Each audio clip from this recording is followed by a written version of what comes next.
दरवाजे पर लगातार दस्तक की आवाज सुनकर मैंने आवाज लगाई और जल्दी से दरवाजे की तरफ गई।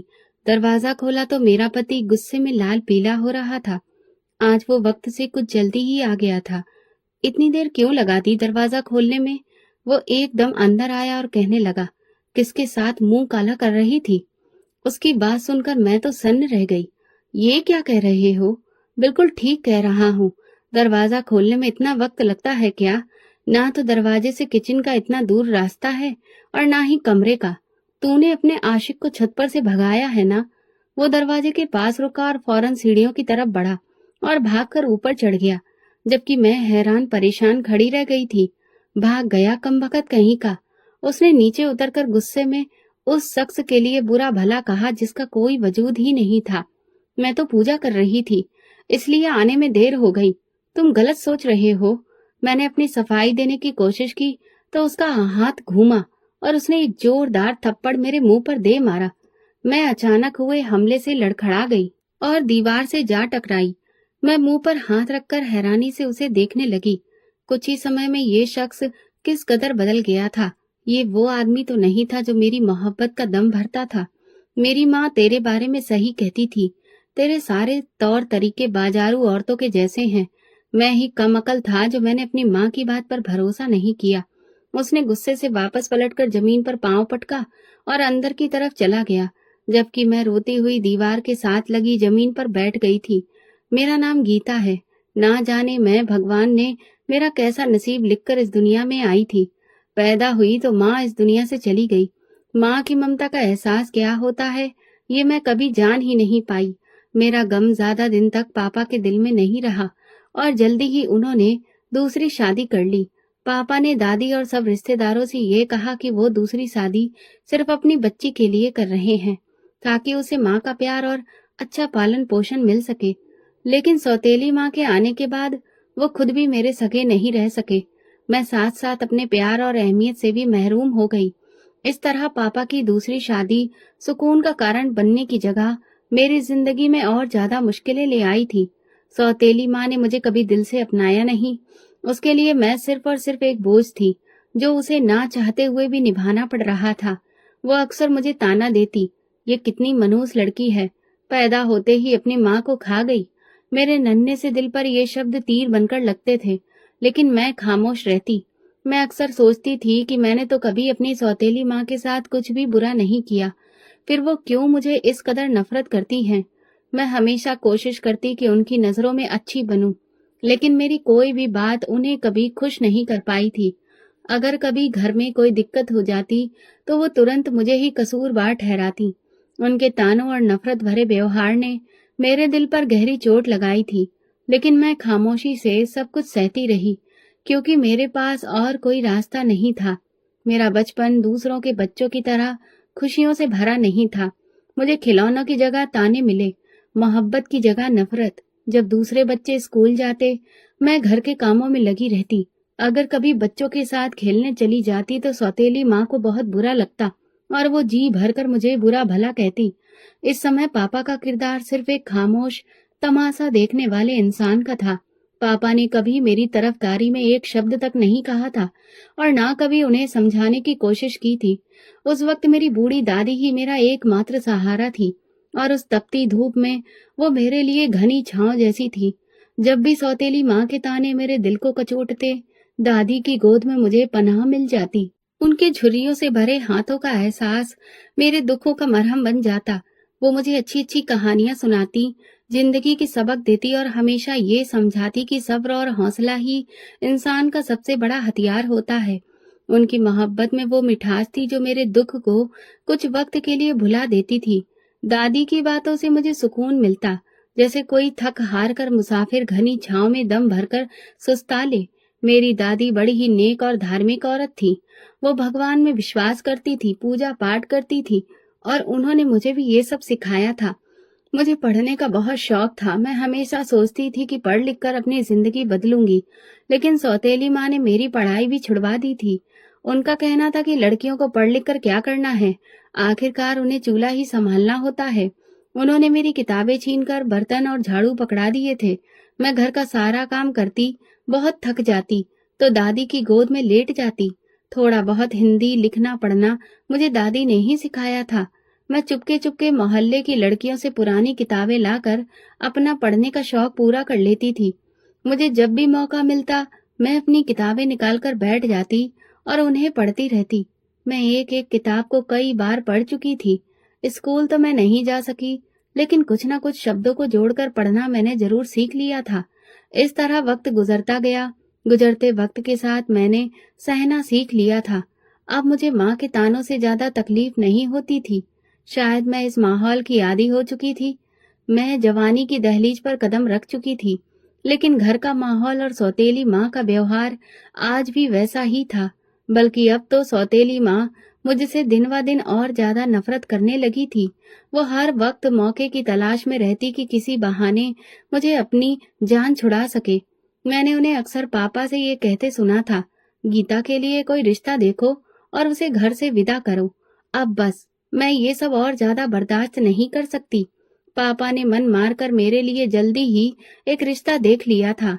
हालांकि मेरी उम्र ही क्या थी, सिर्फ 18 साल, और पापा ने मुझे 10-12 साल बड़े शख्स से ब्याहने का फैसला कर लिया था, जो पहले ही अपनी एक पत्नी को तलाक दे चुका था।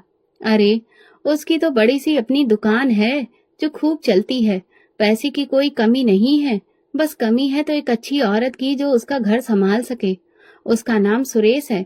सुरेश की पहली पत्नी ने खुद उसे तलाक लिया था, जबकि सुरेश तो बड़ा ही अच्छा इंसान है। उसने तो दहेज लेने से भी मना कर दिया है। अपनी गीता वहाँ बड़ी खुश रहेगी। पापा दादी को सुरेश की खूब तारीफें सुना रहे थे। देखो रामचंद्र, हमारी गीता तो खुद अभी ना समझ है, शादी की जिम्मेदारियां कैसे उठाएगी। दादी ने पापा को समझाने की कोशिश की। सारी जिंदगी का बड़ा ये फैसला होता है। इतनी जल्दी गीता की शादी करने की क्या जरूरत है? इसकी कौन सी उम्र निकलती जा रही है? दादी का लहजा मोहब्बत और फिक्र से भरा था।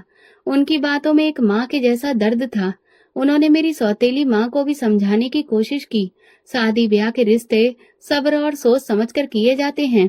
अगर शादी करनी भी है तो कोई गीता के जोड़ का रिश्ता देखो। वैसे भी अभी इसकी शादी जैसी बड़ी जिम्मेदारी के बोझ तले दबने की उम्र नहीं है।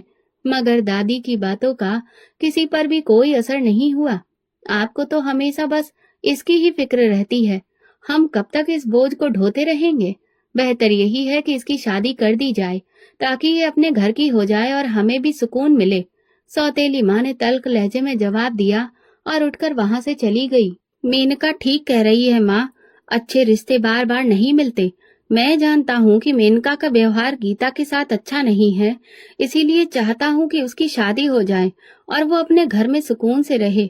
बस अब ये बात खत्म करो और शादी की तैयारी करो। इसके सिवा कोई उपाय नहीं है। पापा ने भी दादी की बात को नजरअंदाज करके अपना फैसला सुना दिया था। दादी के चेहरे पर मायूसी और बेबसी साफ दिखाई दे रही थी, मगर वो मेरे सामने खुद को मजबूत जताने की कोशिश कर रही थी। रात को दादी ने मुझे अपने पास बिठाकर समझाया था, गीता मेरी बच्ची, मैं जानती हूँ कि ये सब तुम्हारे लिए मुश्किल है। अपना घर छोड़कर जाना आसान नहीं होता, लेकिन सब्र करना। याद रखना, जिंदगी में हर मुश्किल के बाद आसानी आती है। तुम्हें हिम्मत से काम लेना होगा।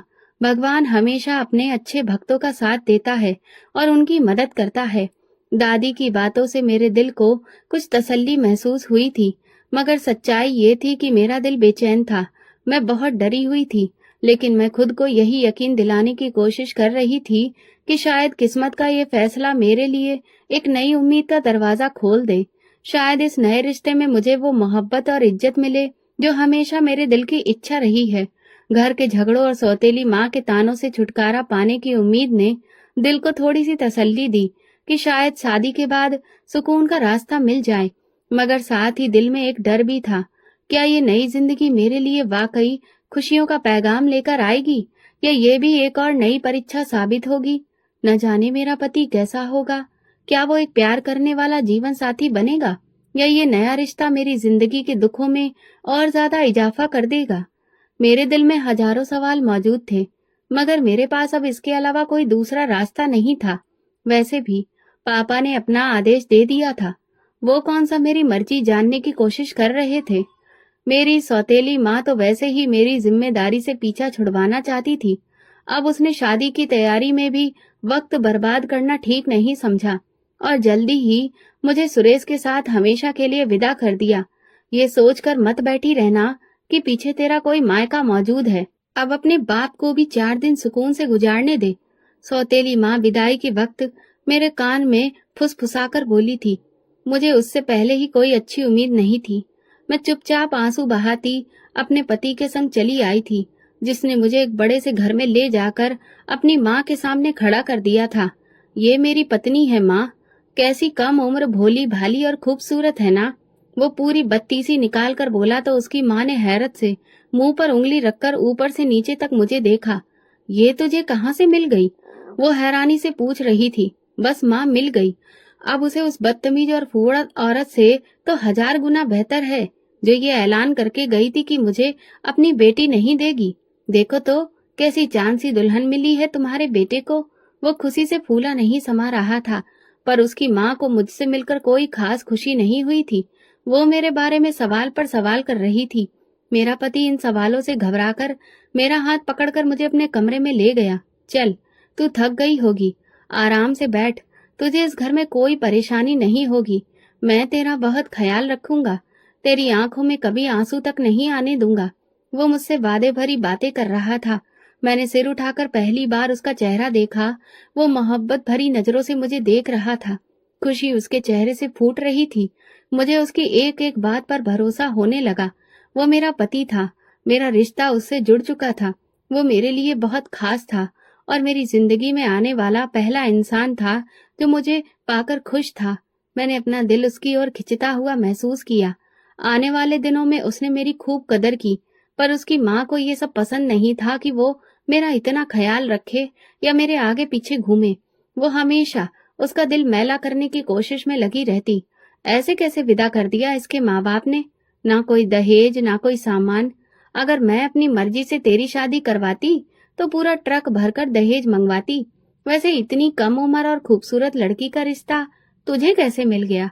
इसके बाप ने रिश्ता दे कैसे दिया? कहीं इसमें कोई कमी तो नहीं है? हो सकता है इसका किसी से चक्कर रहा हो, इसीलिए तो इतनी जल्दी शादी कर दी। मेरी सास इस बात की भी परवाह नहीं करती थी कि उसकी सारी बातें मेरे कानों तक पहुंच रही है। मेरा दिल दुख से भर जाता।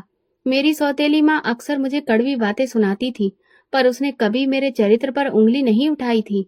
मेरी सास ने तो मुझे 2 कौड़ी का करके रख दिया था। मैंने उसकी हर गलत बात के जवाब में हमेशा खामोशी ओढ़े रखी। शायद यही वजह थी कि वो और ज्यादा शेर हो गई थी। उसने मेरे पति को मेरे खिलाफ करने का कोई मौका हाथ से नहीं जाने दिया था। शायद उसे इस बात का अफसोस था कि उसके बेटे ने उसकी इजाजत के बिना शादी कर ली थी। वो अक्सर मेरे पति से कहती, तू तो बिल्कुल जोरू का गुलाम हो गया है। कहीं इसने तुझे अपनी मोहब्बत के जाल में तो नहीं फंसा लिया? कहीं तू इसे भगा कर तो नहीं लाया? वो शक भरे लहजे में पूछती। नहीं माँ, इसके बाप ने खुद इसे विदा किया है मेरे साथ। वो इसकी सौतेली माँ है ना, वो इसे रखना नहीं चाहती थी, बस। और कोई दिक्कत नहीं है। पर अब मैं वाकई इसकी जुल्फों का दीवाना बन गया हूँ। मेरा पति मजे से कहता तो मेरा दिल बाग बाग हो जाता। मेरी खुशियों का महल जल्दी ही चकनाचूर हो गया था। मेरे पति का रवैया बदलने लगा था। हालांकि मैं हर तरह से अपने पति और घर दोनों का ख्याल रखती थी, मगर भगवान जाने उसे मुझसे क्या दुश्मनी थी कि वो कभी मुझसे खुश नहीं हुआ और ना ही अपने बेटे को खुश रहने दिया। शादी के शुरुआती दिनों का खुमार उतरने लगा था और मेरे पति का असली रूप मेरे सामने आने लगा था। ये शादी मेरी मुश्किलों का अंत नहीं, बल्कि एक नई कठिन राह की शुरुआत साबित हुई। मेरा पति कुछ समय में ही बिल्कुल बदल गया था। शायद उसने अपने ऊपर कोई खोल चढ़ा रखा था जो अचानक उतर गया था। मेरा पति एक घमंडी और शक करने वाला इंसान था। वो मेरी हर बात में कमियां ढूंढता और बिना वजह मुझ पर शक करता। जरा जरा सी बात पर उसका मूड खराब हो जाता और वो गुस्से में मार पीट पर उतर आता। कभी खाने में स्वाद ना होने पर गुस्सा करता, तो कभी किसी अजनबी की नजर मुझ पर पड़ जाने को बहाना बनाकर झगड़ा शुरू कर देता। मेरी सास को भी चैन मिल गया था। वो अपने बेटे को समझाने की बजाय उसे और ज्यादा बढ़ावा देती थी, लेकिन मेरी सास को मुझ पर जुल्म करने का ज्यादा मौका नहीं मिल सका। एक दिन वो अचानक भगवान को प्यारी हो गई, मगर जाने से पहले अपने बेटे के दिल में मेरे खिलाफ नफरत का बीज बो गई थी। मुझे अपने पति से मोहब्बत थी क्योंकि वो पहला शख्स था जिसने मुझे अपनी जिंदगी में शामिल होने पर भले ही कुछ समय के लिए ही सही इज्जत और अहमियत दी थी। मुझे नहीं पता था कि वो इतनी जल्दी इतना ज्यादा बदल जाएगा। मैं अपने पति का घर छोड़कर कहीं जा भी नहीं सकती थी। पापा के घर वापस जाकर सौतेली माँ के ताने सुनने से बेहतर था कि मैं अपने पति के जूते खा लूं। मैं हर जुल्म को सब्र और खामोशी से सहने की कोशिश करती रही। दिल में यही सोचती थी कि शायद वक्त के साथ उसका दिल नरम हो जाए या मेरा सब्र भगवान की नजर में आ जाए और मेरी जिंदगी में कुछ आसानी हो जाए। मुझे अक्सर दादी की बातें याद आती। बेटी सब्र करो, हर मुश्किल के बाद आसानी जरूर आती है। इन्हीं शब्दों को अपनी ढाल बनाकर मैं हर दिन गुजारती रही। मगर पति का व्यवहार बुरे से बुरा होता चला गया। घर में कोई भी बात उसके गुस्से को हवा दे सकती थी और मैं हर मुमकिन तरीके से उसके गुस्से से बचने की कोशिश करती, मगर उसकी शक करने की आदत दिन ब दिन बढ़ती जा रही थी। ऐसा लगता था जैसे उसे कोई मानसिक परेशानी हो। रातों को रोते हुए मैं भगवान से दुआ करती कि कोई चमत्कार हो जाए और मेरा पति बदल जाए, लेकिन ऐसा कुछ भी नहीं हुआ। हर गुजरते दिन के साथ उसके बर्ताव में और ज्यादा जुल्म आ गया था। बेशक घर में खाने पीने और सामान की कोई कमी नहीं थी, लेकिन उसके शक और बुरे स्वभाव ने मेरी जिंदगी बहुत मुश्किल कर दी थी। यकीनन उसकी पहली पत्नी ने भी उसे इसी वजह से तलाक दिया होगा, लेकिन मेरे पास तो कोई ठिकाना ही नहीं था। मैं कहाँ जाती, मेरे दिन रात इसी मुश्किल में गुजर रहे थे। मेरी शादी को 1 साल हो चुका था कि एक दिन दादी का देहांत हो गया। मुझे दादी के जाने का बहुत सदमा पहुंचा। मैं कई दिनों तक रोती रही, लेकिन फिर धीरे धीरे सब्र आ गया। दादी के होते हुए मैं कभी कभी पापा के घर का चक्कर लगा लिया करती थी, लेकिन दादी के मरने के बाद मैं वहां कभी नहीं गई। पापा को तो शायद याद भी नहीं था कि उनकी कोई बेटी भी है। वो तो अपनी जिंदगी में ही मगन थे। शायद यही वजह थी कि मेरे पति की हिम्मत और बढ़ती जा रही थी। वो ये बात अच्छी तरह से समझ चुका था कि चाहे कुछ भी हो, मेरा उसके साथ रहना अब मेरी मजबूरी है। ये वक्त मेरे लिए लगातार कठिन परीक्षा का सफर था। हर दिन एक नया इम्तिहान लेकर आता और हर रात आंखों में आंसू लिए गुजरती। पति के बुरे व्यवहार और शक भरी बातों के बावजूद भी मेरे दिल में ये उम्मीद थी कि शायद एक दिन वो बदल जाए। सास के मरने के बाद मैं सोचती थी कि शायद अब पति का व्यवहार बेहतर हो जाएगा, लेकिन ऐसा कुछ नहीं हुआ। छोटी छोटी बातों पर झगड़ा करना, बात बात पर ताने देना रोज का सिलसिला बन गया था। मेरे सब्र का भी उस पर कोई असर नहीं हुआ। अब तो वो मुझे बच्चा ना होने का भी ताना देने लगा था। वो अक्सर कहता, तुम्हारे नसीब में औलाद है ही नहीं। फिर गुस्से में कहता, लगता है तुम्हारी माँ ठीक कहती थी, तुम हो ही मनूस। एक रात वो दुकान से आया तो उसका मूड बहुत खराब था। उसे बिना वजह ही झगड़ा शुरू कर दिया और गुस्से में मुझे बांझ कहकर तलाक देने का फैसला सुना दिया। उसके शब्द तीर बनकर मेरे दिल में चुभ गए। मेरी आंखों के सामने अंधेरा छा गया। मुझ में कुछ भी कहने की हिम्मत बाकी नहीं थी। मैं सदमे की हालत में पत्थर की तरह खड़ी रह गई। उसने दरवाजा खोलकर मुझे घर से बाहर धक्का दे दिया। निकलो यहाँ से, अब दोबारा कभी मुझे अपनी शक्ल मत दिखाना। उसके शब्द सुनकर ऐसा लगा जैसे मेरी जिंदगी का आखिरी सहारा भी छिन गया हो।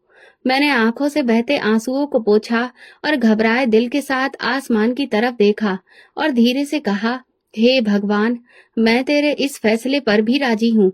शायद ये भी मेरे नसीब का एक इम्तिहान है। मैं लगातार रो रही थी, लेकिन अंदर ही अंदर एक अजीब सा सुकून उतरने लगा था। दादी की आवाज मेरे कानों में गूंजने लगी, भगवान अपने भक्तों को उनकी हिम्मत से ज्यादा मुश्किल में नहीं डालता। मुझे पापा के घर वापस जाने का ख्याल आया, मगर सौतेली माँ की तीखी बातें और ताने दिमाग में घूमने लगे। मैं जानती थी कि वहां मेरे लिए कोई जगह नहीं होगी। पापा के घर वापस जाकर मैं अपने आप को और ज्यादा बेइज्जती में नहीं धकेल सकती थी। मैं यूं ही बिना किसी मकसद के सड़कों पर चलती रही और सोचती रही, अब मेरा ठिकाना कहाँ होगा। चलते चलते मैं एक मंदिर के सामने आ गई। मैं वहां जाकर बैठ गई। मैंने खुद को एक चादर से सिर से पांव तक अच्छी तरह लपेट लिया और दीवार से टेक लगाकर बैठ गई थी। रोते रोते ना जाने कब मेरी आंख लग गई। कौन है रे तू? एक जोरदार आवाज से मेरी नींद खुल गई। मैंने नजर उठाकर सामने देखा तो एक अधेड़ उम्र का आदमी खड़ा था। उसने लंबा सा चोला पहना हुआ था गले में बड़े बड़े मोतियों की माला थी और वो लाल आंखों से मुझे देख रहा था। शायद वो इस मंदिर के आसपास ही रहता हो। मैं हैरानी से उसकी शक्ल देखती रही।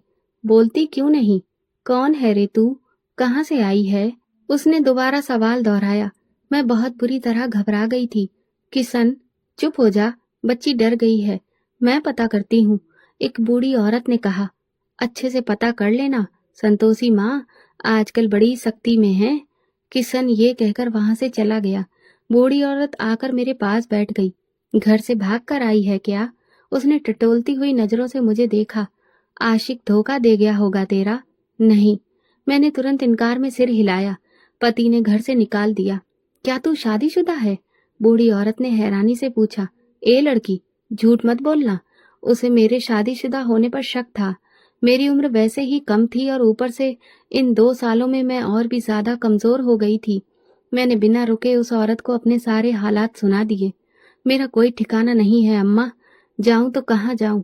सारी बात सुनकर उसने एक ठंडी सांस भरी। तू यहाँ आराम से रह मेरी बच्ची, कोई तुझे कुछ नहीं कहेगा। अक्सर पुलिस पूछताछ करने आ जाती है तो थोड़ा ख्याल रखना पड़ता है। मैंने दरबार पर रहना शुरू कर दिया था। दिन में लंगर से 2 वक्त का खाना मिल जाता और रात को मंदिर के आंगन में सोने की जगह।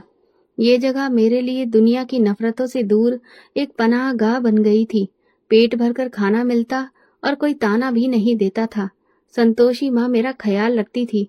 मुझे उनमें अपनी दादी का चेहरा नजर आता था, वही झुर्रियां लेकिन मेहरबान चेहरा। मेरे अलावा वहां और भी बेसहारा औरतें थीं। सुबह शाम यहाँ बहुत सारे लोग आते थे।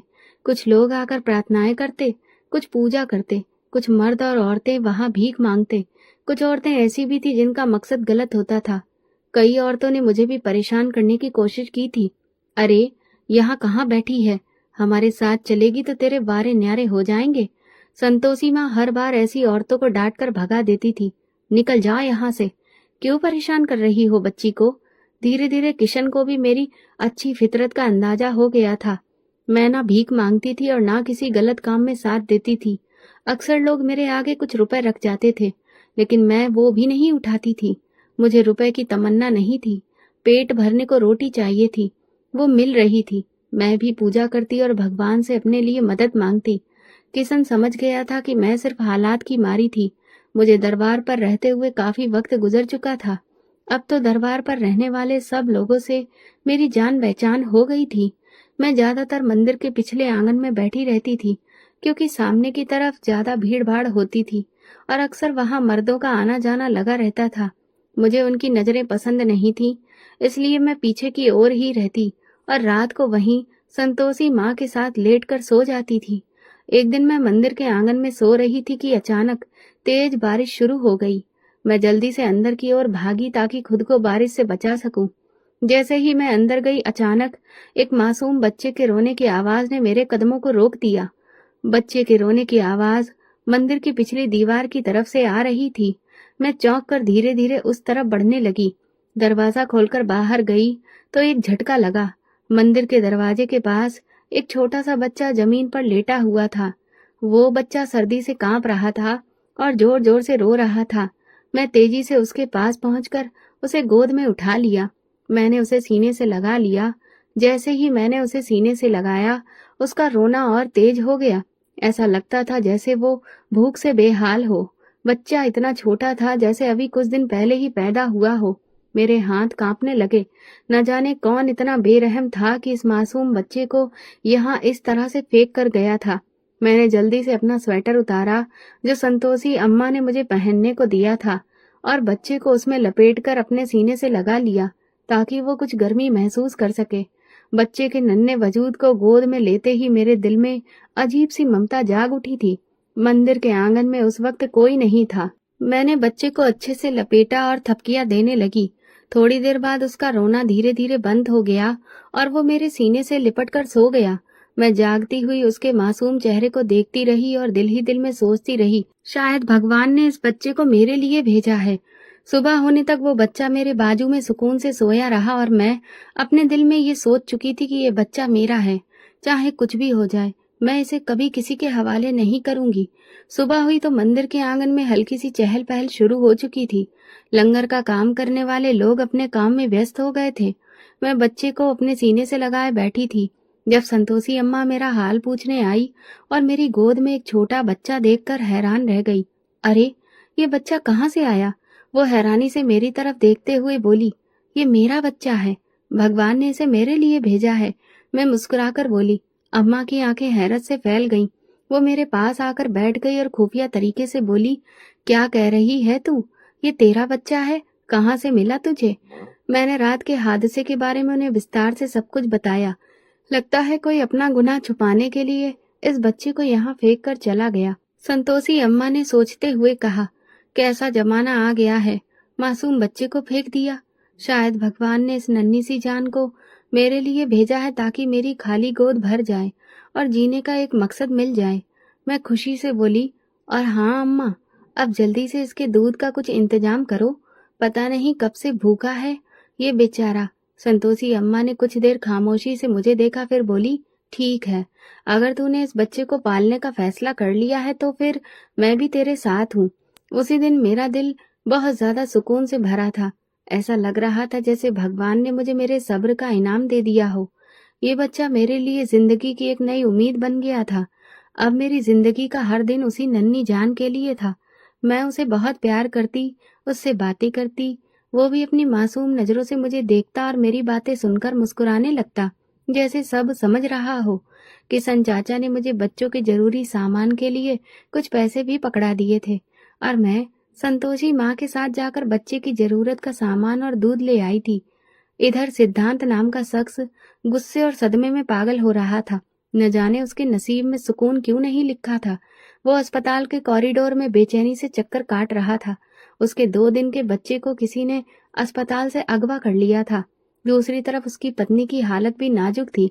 वो आईसीयू में थी। डॉक्टर उसे बचाने की भरपूर कोशिश कर रहे थे, लेकिन उसकी हालत लगातार बिगड़ती चली जा रही थी। जब सिद्धांत को बच्चे के अगवा होने की खबर मिली तो उसके पैरों तले से जमीन निकल गई। वो पागलों की तरह अस्पताल के हर कोने में दौड़ता रहा। हर किसी से बच्चे के बारे में पूछा, लेकिन किसी को कुछ भी पता नहीं था। उसका दिमाग सुन्न हो चुका था।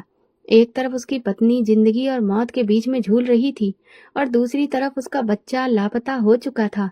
और फिर वो खतरनाक पल आया जब डॉक्टर ने उसे जानकारी दी कि उसकी पत्नी अपनी जान की बाजी हार चुकी है। सिद्धांत पर सदमे का ऐसा वार हुआ कि वो किसी बात को सोचने समझने के काबिल नहीं रहा। एक लम्हे में उसकी दुनिया उजड़ चुकी थी। ना उसकी बीवी बच सकी थी और ना ही उसका बच्चा। सिद्धांत को महसूस हो रहा था कि जैसे उसका दिमाग फट जाएगा। वो अपनी माँ के पास चला आया और उनके गले लगकर रोने लगा। क्यों भगवान, हमेशा मुझसे मेरा सब कुछ क्यों छीन लेता है? माँ से उसने रोते हुए कहा। उसकी माँ ने उसे अपने सीने से लगा लिया था। सिद्धांत कोई मामूली आदमी नहीं था। वो बहुत सारी जमीन जायदाद का मालिक था। शहर के बड़े रईसों में उसका नाम आता था, लेकिन दौलत होने के बावजूद उसकी जिंदगी में सुकून नहीं था। जब वो छोटा था तो उसके बाप ने दूसरी शादी कर ली थी। उसकी सौतेली माँ कोई अच्छी औरत नहीं थी। वो विधवा थी और पहले पति से उसका एक बेटा भी था। वो उसके बाप के ऑफिस में काम करती थी। न जाने कैसे वो उसके बाप को रिझाकर उसकी जिंदगी में शामिल हो गई थी। धीरे धीरे वो उसके बाप पर हावी होती चली गई और उसने सिद्धांत के बाप को उसके इकलौते बेटे से बहुत दूर कर दिया था। सिद्धांत का बचपन उसके बाप की सख्ती और उसकी मोहब्बत व प्यार से कोसों दूर होकर गुजरा था। उसके बाप का सौतेला बेटा सनी उसे घर में ठाठ से रहते हुए हर चीज से वंचित कर देता था। जलन का शिकार होकर वो सिद्धांत का दुश्मन बन चुका था। सिद्धांत इन सारी सिचुएशन से बहुत ज्यादा परेशान था। उसके मन पर बहुत बुरा असर हो रहा था। उसकी माँ संगीता के पास दौलत की कोई कमी नहीं थी, क्योंकि संगीता के पिता भी बहुत दौलतमंद थे और वो उनकी इकलौती बेटी थी। उन्होंने अपने पति से दूरियां बना ली थी। अब तक वो सिर्फ सिद्धांत की वजह से ही ये सब कुछ बर्दाश्त कर रही थी, पर जब सिद्धांत ही खुश नहीं था तो फिर वो वहां क्यों रहती? सिद्धांत के बाप की दौलत संगीता की दौलत के मुकाबले में कुछ भी नहीं थी। वो अपने पिता के शहर में वापस आ गई थी और सिद्धांत के साथ सुकून की जिंदगी गुजारने लगी थी। सिद्धांत बहुत अच्छा और काबिल बच्चा था। उसने कभी अपनी माँ को मायूस नहीं किया। ऐसे ही वक्त गुजरता चला गया। सिद्धांत का बाप बीमार हुआ तो उसने सिद्धांत को मिलने के लिए बुलाया। वो गया तो उसे अंदाजा हुआ कि उसका बाप बहुत ही बुरी जिंदगी गुजार रहा है और उसकी सौतेली माँ का बेटा बाप की हर चीज पर कब्जा कर चुका था। सिद्धांत ने अपने बाप का काफी साथ दिया। वो उसे पैसे भी भिजवाता रहा, लेकिन कुछ वक्त के बाद उसका ध्यान हट गया। इसके बाद सिद्धांत कभी अपने बाप के शहर लौटकर वापस नहीं गया। जल्दी ही संगीता ने सिद्धांत की शादी कर दी। मीरा बहुत अच्छी लड़की थी। सिद्धांत अपनी पत्नी से बहुत प्यार करता था। दोनों एक खुशहाल जिंदगी गुजार रहे थे, लेकिन मीरा की तबीयत काफी खराब रहने लगी थी। डॉक्टर से चेकअप करवाया तो उन्होंने कमजोरी बताकर दवा लिख दी थी। कुछ समय के बाद मीरा को खुशखबरी मिली तो वे दोनों बहुत ज्यादा खुश हो गए थे, पर ना जाने उनकी खुशियों को किसकी नजर लग गई थी। मीरा की तबीयत अब पहले से भी ज्यादा खराब रहने लगी थी। वो बहुत ज्यादा कमजोर हो गई थी। सिद्धांत उसे डॉक्टर के पास ले गया। डॉक्टर ने दवाइयां लिख दी, ड्रिप लगवाई और कहा कि प्रेगनेंसी के दौरान कमजोरी हो जाती है, परेशान होने की कोई भी बात नहीं है। लेकिन मीरा की तबीयत दिन ब दिन बिगड़ती ही जा रही थी। 9 महीने का समय गुजरा तो मीरा ने चांद से बेटे को जन्म दिया। वो अस्पताल में अपने बेटे को सीने से लगाकर कभी उसे ध्यान से देखती तो कभी खूब प्यार करने लगती। देखो सिद्धांत, ये बिल्कुल तुम्हारे जैसा है, तुम्हारे जैसी भूरी आंखें, और देखो इसके गाल पर तिल भी बिल्कुल तुम्हारे जैसा है। मीरा ने कहा तो सिद्धांत ने थोड़ा गुस्से से उसे घूरते हुए कहा, तुम्हें डॉक्टर ने आराम करने को कहा है। तुम्हारी तबीयत ठीक नहीं है, तुम लेट जाओ प्लीज। अब मैं बिल्कुल ठीक हो गई हूँ अपने आदित्य को देखकर, मीरा ने कहा। मीरा ने अपने बच्चे का नाम आदित्य रखा था, लेकिन आदित्य की पैदाइश के 2 दिन बाद ही अचानक उसकी तबीयत बिगड़ गई और वो फिर बच नहीं सकी। पुलिस बच्चों की तलाश